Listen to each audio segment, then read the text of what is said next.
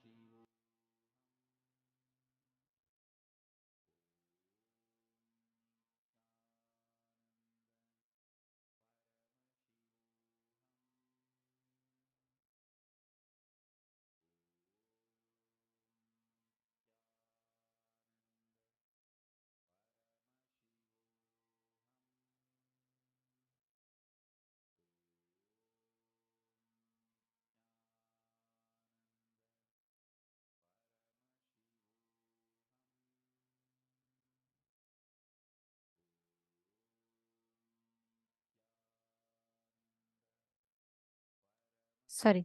Can I request every one of you to please share? How many of you have started manifesting? Can I request every one of you to share your experience of the manifestation so far? How has it been?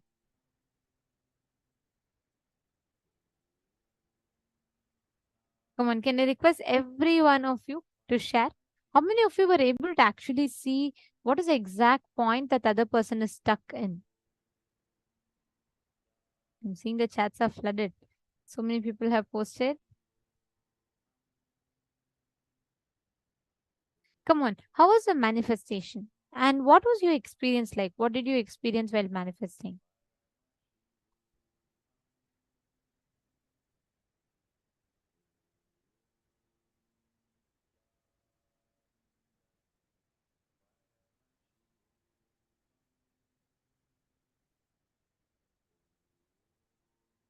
Very nice.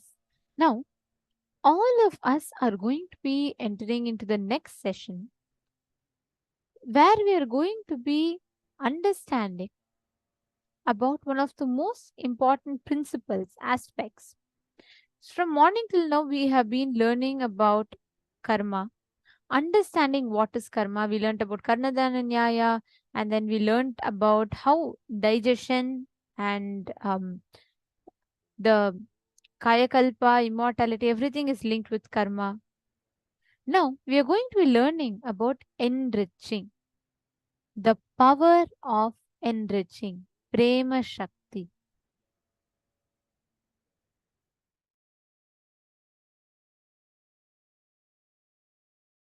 Life is all about what you do to others, active and contributing to others' life, enriching the whole world happens with Marana Smarana. If you do Marana Smarana, I tell you, the greatest boon giver is Paramashiva, because he is embodiment of Marana Smarana. Ishana, Paramashiva, Rudra,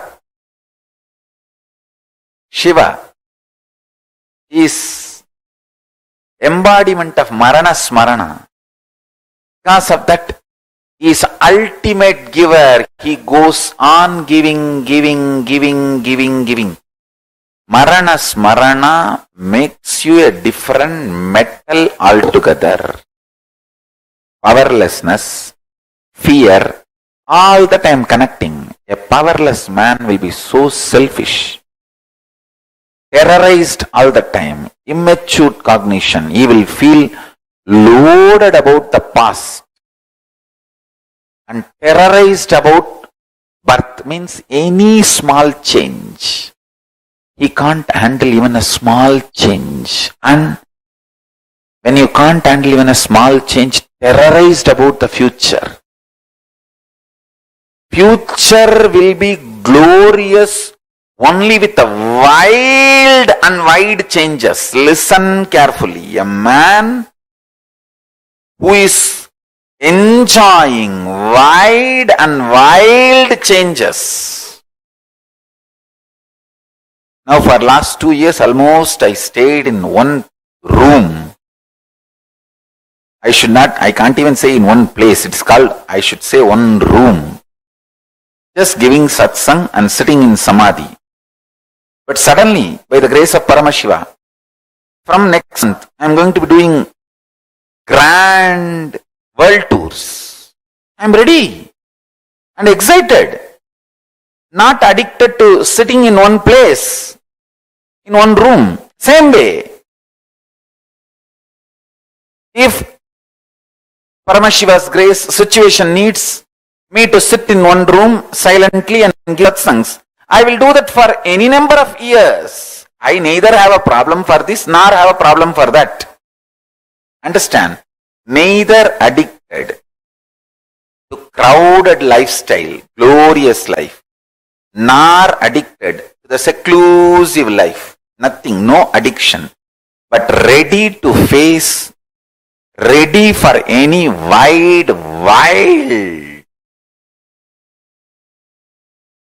changes of the future. I tell you, this is what is the guts, courage for new births.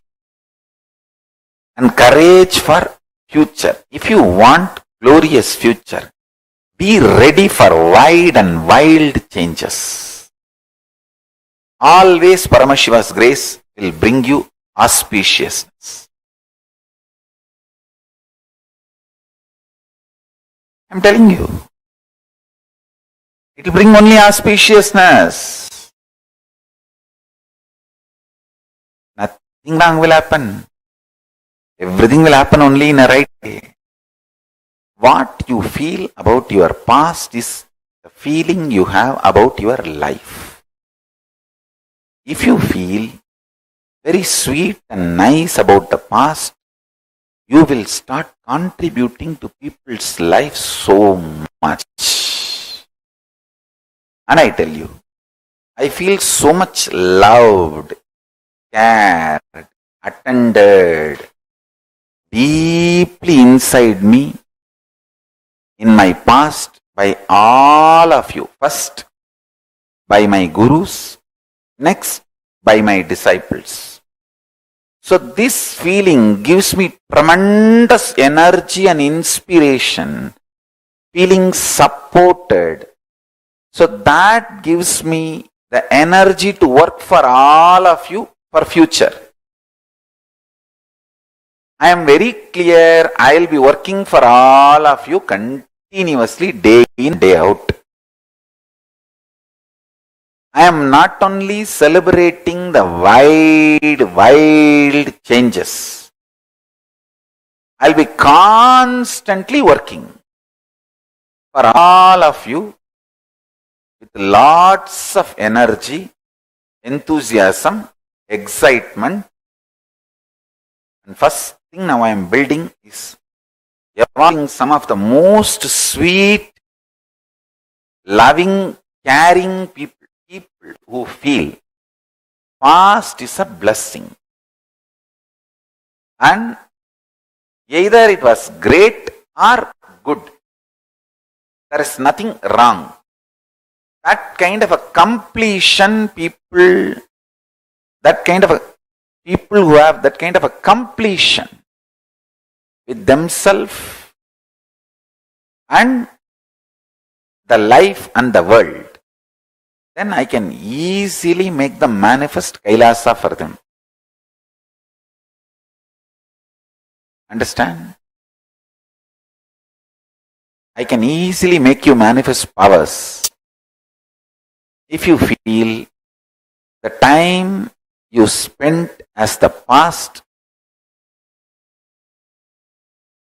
either great or good things only happened, nothing wrong has happened.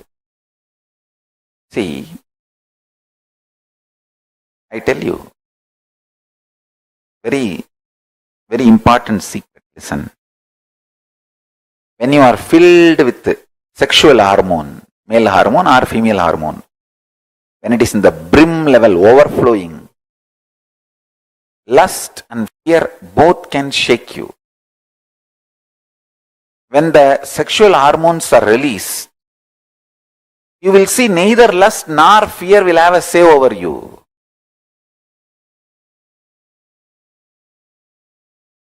One more truth I want to tell you. In the dream, if you see the restroom, understand it's a trap, not restroom. In the dream, if you see the restroom and feel like going to the restroom, urinating, it's a trap, not restroom. You will be urinating on the bed. Say, it means what? If your bladder is full, it can manifest a whole restroom in your dream and make you feel very comfortable and safe and secured and make you urinate. Same way, if your hormones are full in your body, it can manifest a reasonless, absolutely cheap lust and make you act, function.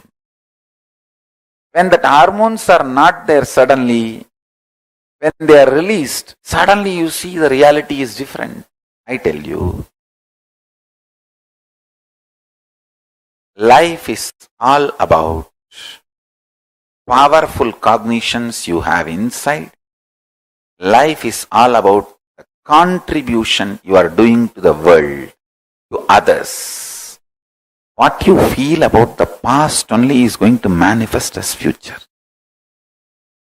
If you feel glorious, joyful, golden about past, you will manifest that future. If you feel terrorized, shivering, shaken, beaten, abused, harassed by the past, in the past, you are going to reproduce that same thing in the future. See? That is why I am saying, do not try to imagine, visualize, verbalize, tell others that your past was worst. It's a lie. You also know. After a few days, you forget you are telling a lie and you start believing it's a truth.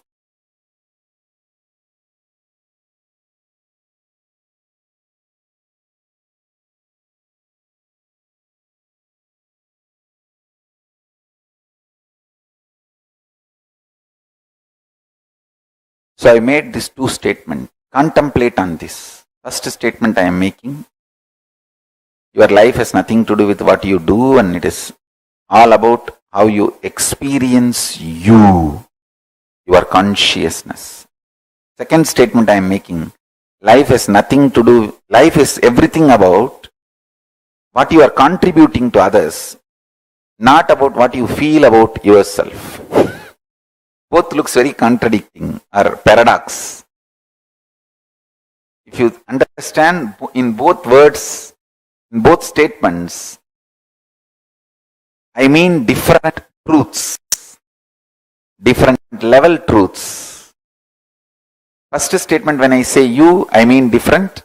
Second statement when I say you, I mean different. First statement when I say about you, I am talking about consciousness. Second statement when I am saying about you, it's about that selfish, too much of me. That powerlessness, weak selfishness.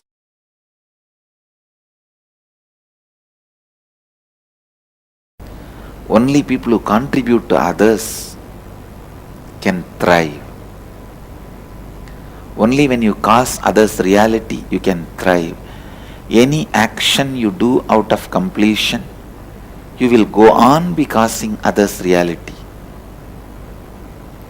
You will go on be causing others reality. You will go on be causing others reality.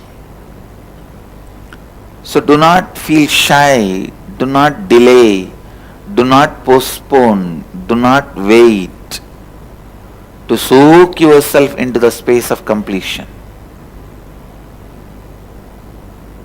Let that become your breathing style. Advaita become your breathing style, thinking style, and lifestyle. Let Advaita become your breathing style, thinking style, lifestyle. Breathing style, thinking style, lifestyle.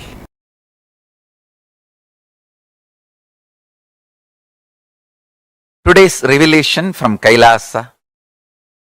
Life is for contributing. When you start contributing, intense life energy explodes in you. Jiva, Ishvara, Jagat. Listen. Jiva means individual soul. Jagat means universe, including humanity and all the living beings, animals, living beings, sentient, or whatever you call as per the Western standard, non-living beings. In Hinduism, Stavara Jangama, everything is living. Means moving, non-moving. All of them are living. And before building the building, earth is worshipped as a living being. Vastu Purusha Santi means the earth, land on which the building is built is not geography for us. It is biology for Hindus. Understand? So Stavara Jangama, moving, non-moving, all put together is Jagat, universe. Ishvara, the ultimate. Paramashiva, Parameshwara, Paramburul, Parabrahmam, Paramapadanatha, Vishnu, all. You can give any name. The Parama, ultimate, is Ishvara. Listen. When Jiva feels its existence is to enrich the Jagat, Ishvara manifests through him. That's it. Listen. When Jiva feels he is here to contribute to Jagat, Ishvara manifests through Jiva. That's it. Listen carefully. Ishvara wants the auspicious goodness of Jagat. That is why he made it. He is playing. He is doing the Leela of this Jagat because he wants best things to manifest in the Jagat. So,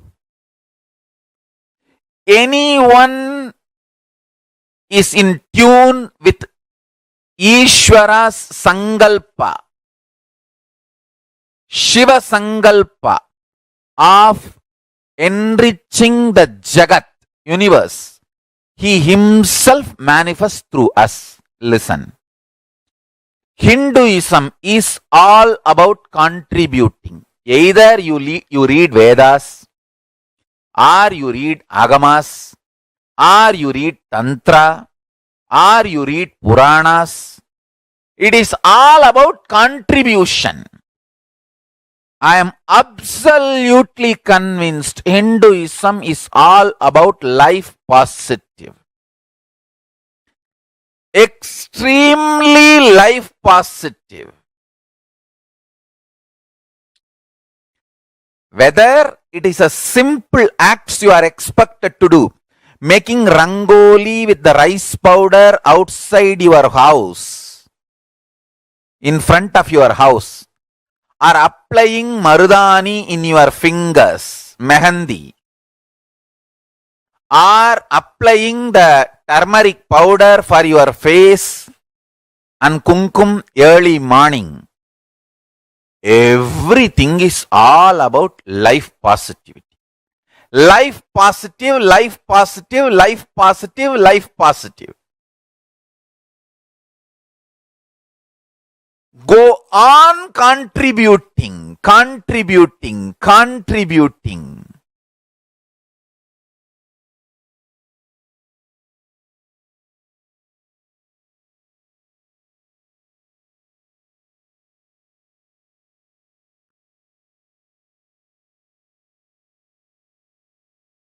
Not only minimum,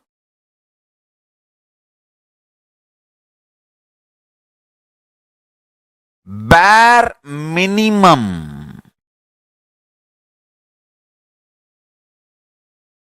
as low as possible, taking back from the Jagat, but giving as much as possible. Hinduism is all about that. That's it. I tell you.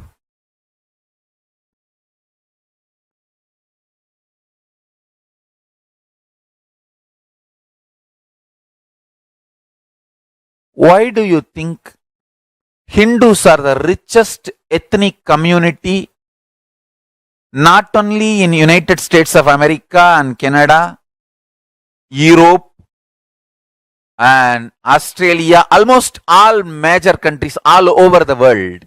Hindus are the richest ethnic community. I tell you, because from the young age, the religion imbibes this contributing pattern. Go on contributing.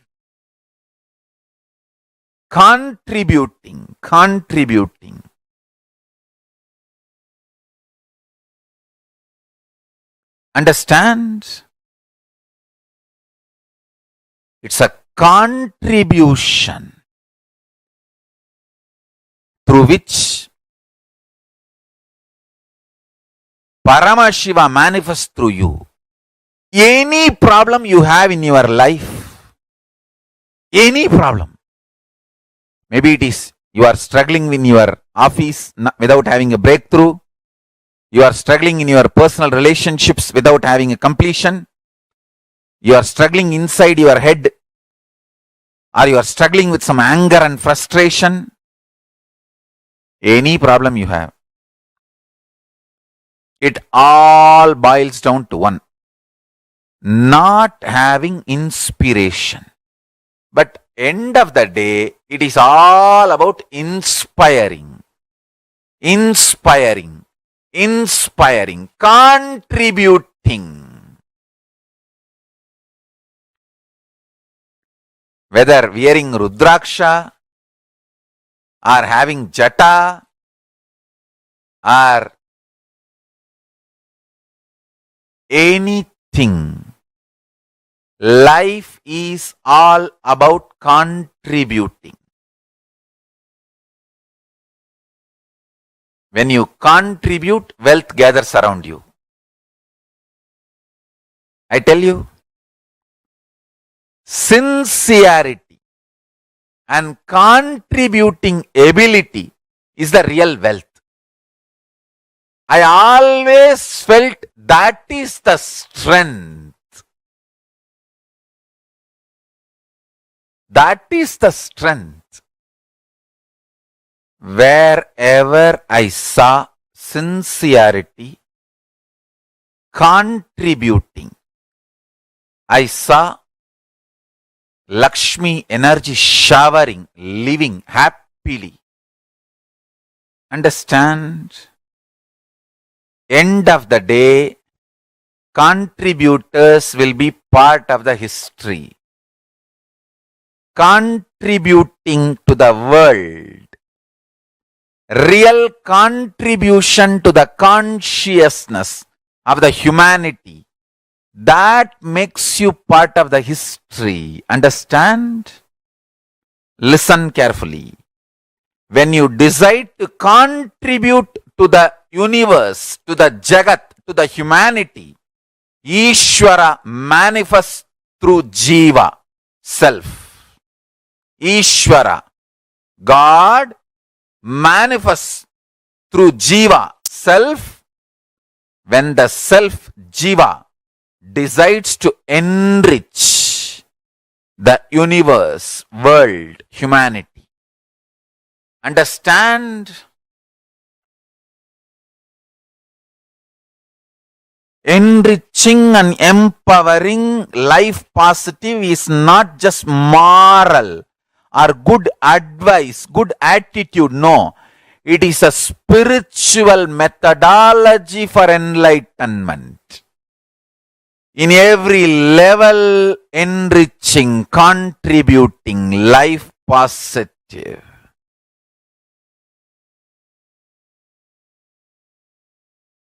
In your business ethics, in your relationships, in your responsibility, in your everything. Enriching, enriching, enriching makes you manifest powers. I tell you, it makes you manifest powers.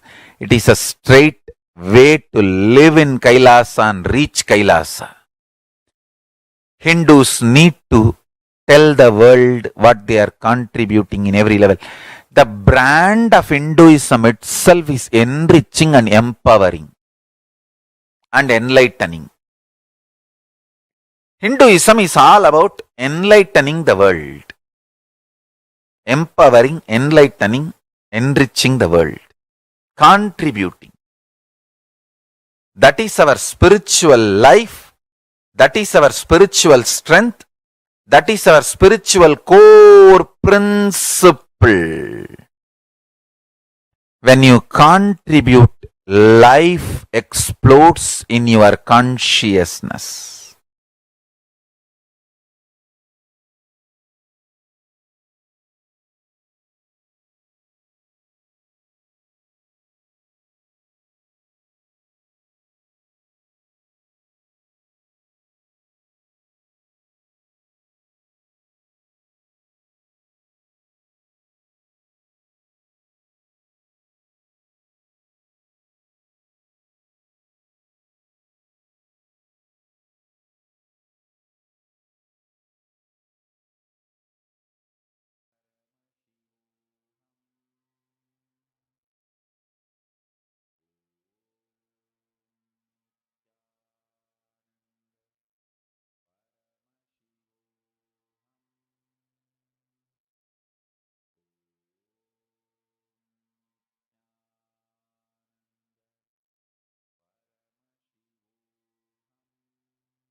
Enriching.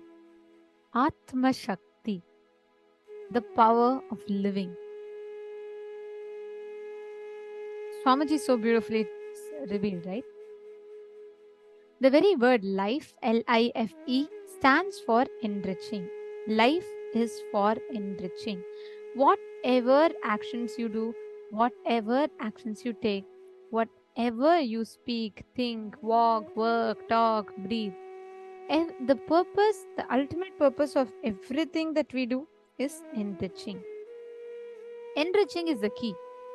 When you are in the space of enriching, everything in life aligns to manifest what you want as reality. Whenever you are in the space of enriching, life aligns itself to you to manifest what you want as reality. That's why Swamiji tells, right, that the very purpose of life, everything why we do, ultimately the main purpose is to enrich. Everything we do should be for enriching. Now, enriching is we responding to every situation in life with the context, understanding that everyone is a part of us and we are a part of everyone that are around us. That is what the power of living, enriching, stands for. Right? How many of you understanding that? Swamiji tells, right? Enriching is nothing but you taking responsibility for the other with the understanding that they are an extension of you. The other that you see on the outside is nothing but the unconscious, unattended, forgotten part of you.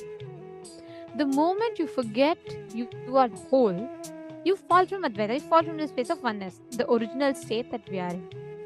The moment you start thinking the forgotten part of you is other, starts the struggle of life. That's why Swamiji tells all your struggle of with others, your relationship issues, everything is a struggle you have with your own self. All the things that you see on the outside is a struggle that you have with your own self.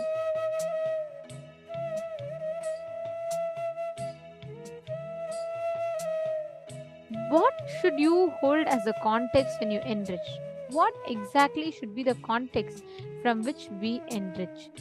Swamiji very beautifully reveals this.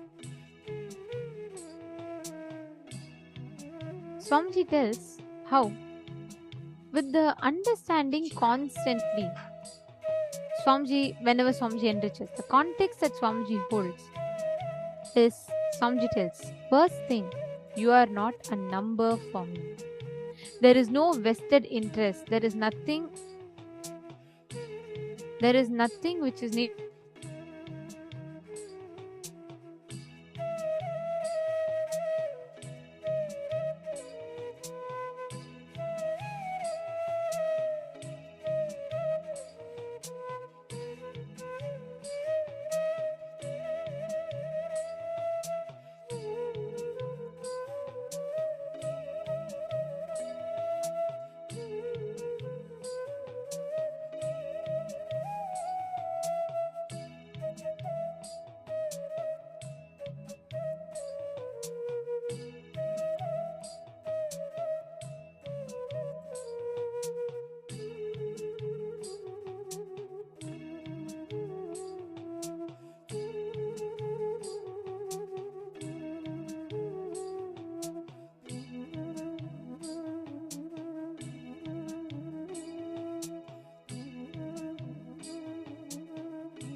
Sorry for the technical glitch. Swamiji beautifully reveals how that the fundamental cognition, the context that Swamiji holds and operates is. With this understanding that we are not a number, we are a member. Each of us is an individual member. And there is no vested interest. There is nothing which needs to come from outside to complete us. Swamiji tells, when I do not look at you as a utility, when you are not a number, you are a being for me, I attend to you as a being. Because I attend to you as a being, everyone feels their core is attended. Beautifully, Krishna says in the Gita, I work and make everyone work, but I have nothing to gain in my work or others' work. Fundamentally, my cognition is clear. You are not a number for me, you are a member. You are a being for me. Continuously desire to take responsibility with others who are forgotten parts of your own self. Who are the disowned parts of your own self. Now, I request every one of you to make a list of top 10 relationships in your life. List down any 10 relationships of your life.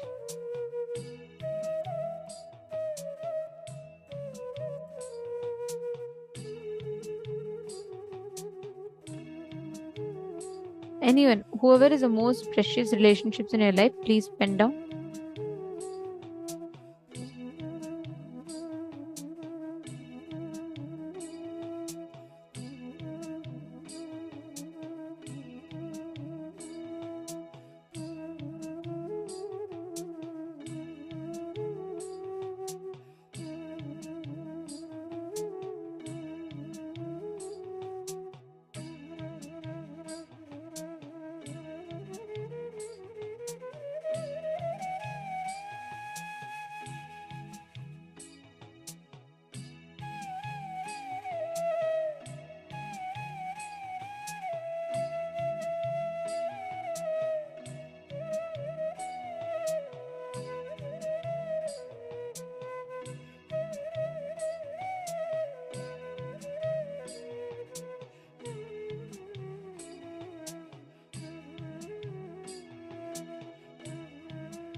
Now, this is going to be given as a gift for us today. Unlocking your 4 inner powers.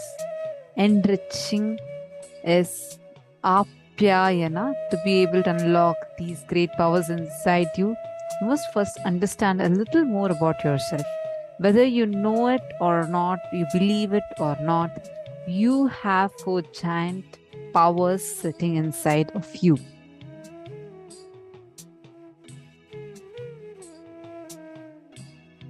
So you all are going to be receiving this as a gift today in your email. Make sure to check out in the gift section.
Into the power manifestation session.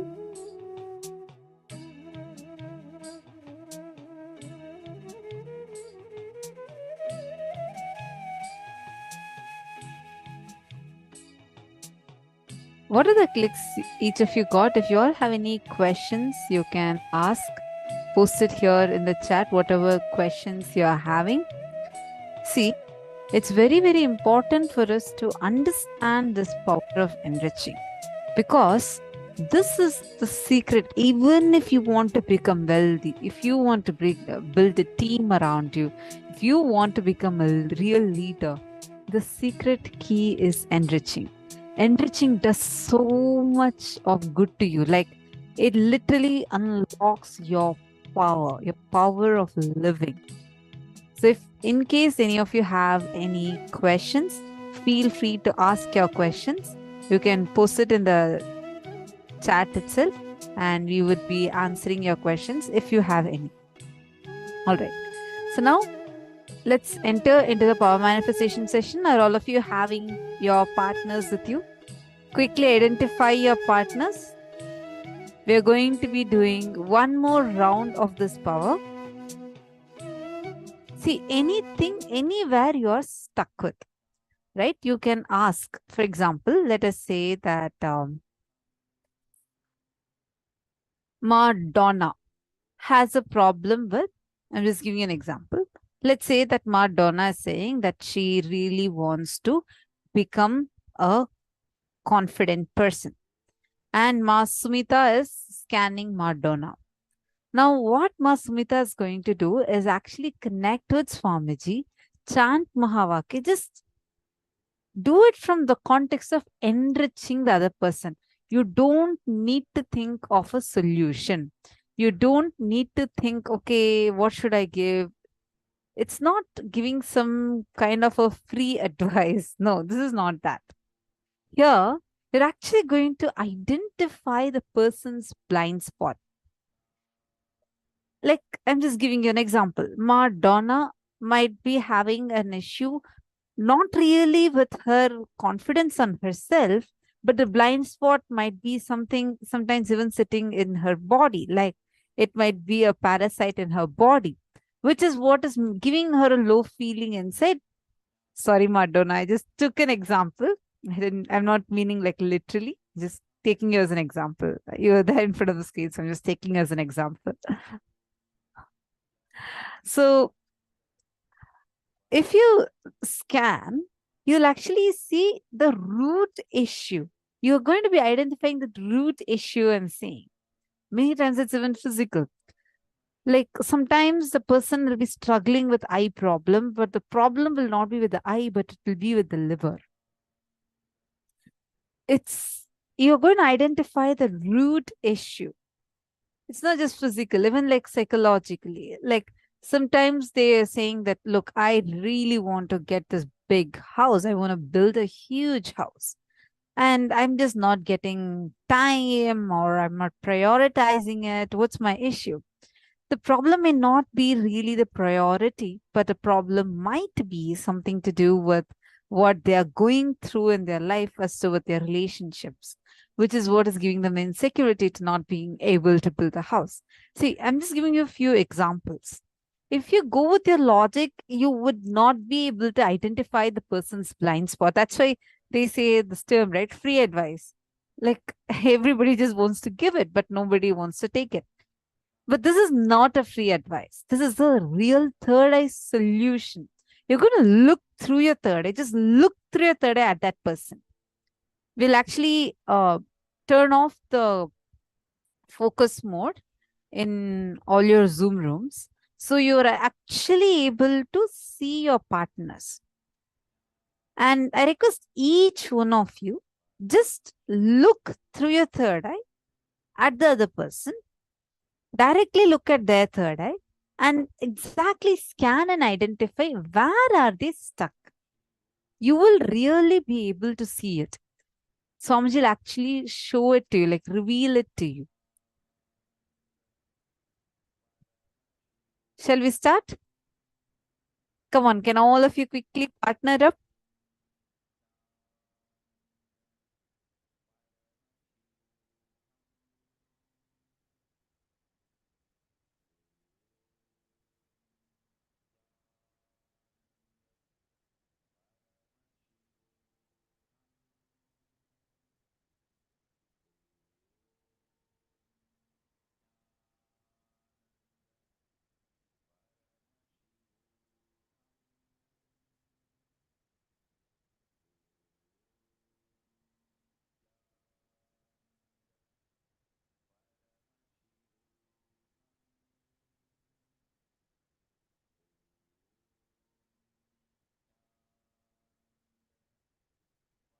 Sitting with your partners, ready?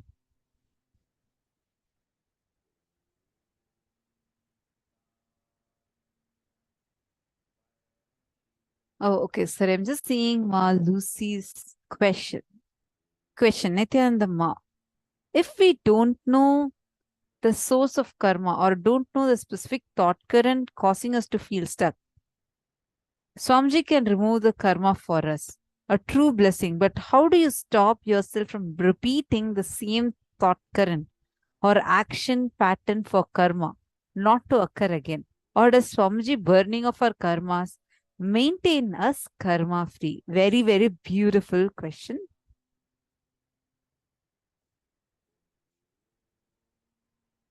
Ma Lucy, understand this one thing. First and foremost, Swamiji burning your karmas means those karmas will not come back to you.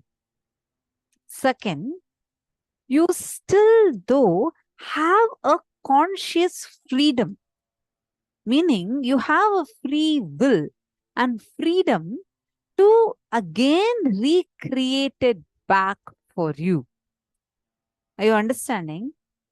By itself, it's not going to keep occurring to you, but you have a conscious freedom to be able to create it back. That freedom Swami interfere in. Swamiji will say that no, you have that freedom. So if you want to cherish this, you want to have this in your life, Swamiji will just make it happen for you. Like you have a freedom to be the way you want to be.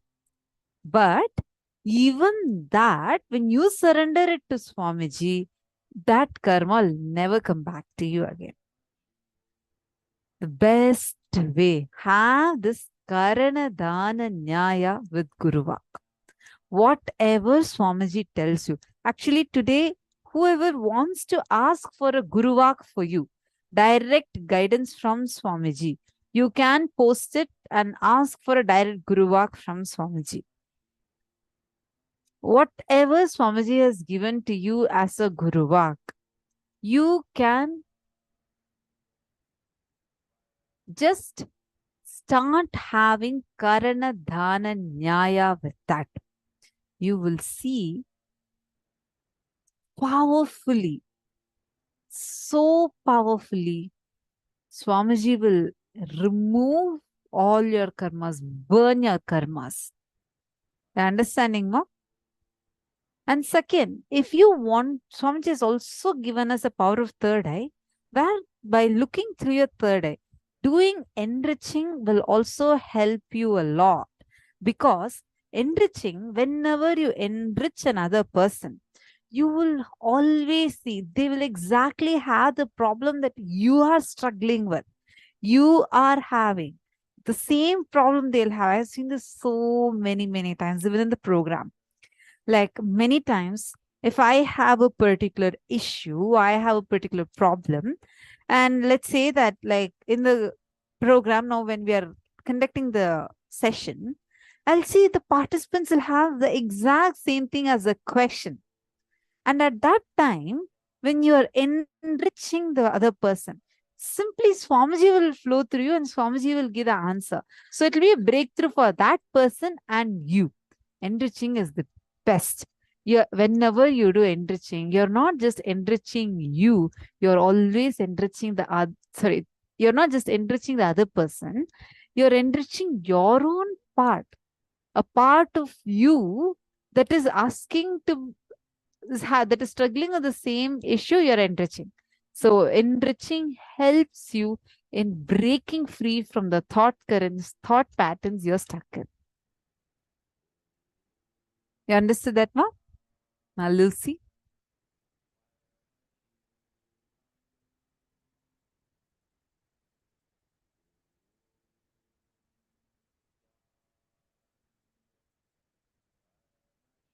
Yes, ma, Virupaksha. Today in the darshan, Swamiji will burn all our karmas. Swamiji will be giving us all the darshan of Bhikshadana Murti, literally who begs and takes away all your karmas and showers you with boons and blessings. Today, you can offer whatever you want to offer as a Guru Dakshina to Swamiji in the form of Bhikshadana Murti that will really help you to open up. Your understanding?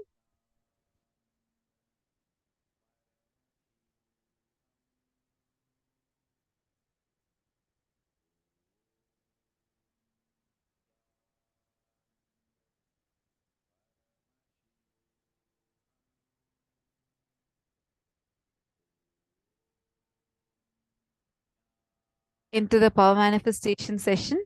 I request all the participants quickly partner up. I'm seeing some of you who have partnered up, and still some of you are there who have not yet partnered up. Request all of you quickly find your partners. Let's now enter into this. You're going to continue manifesting the power of shifting someone's inner space. Chant the Mahavakya and scan. Nithyananda Paramashivoham.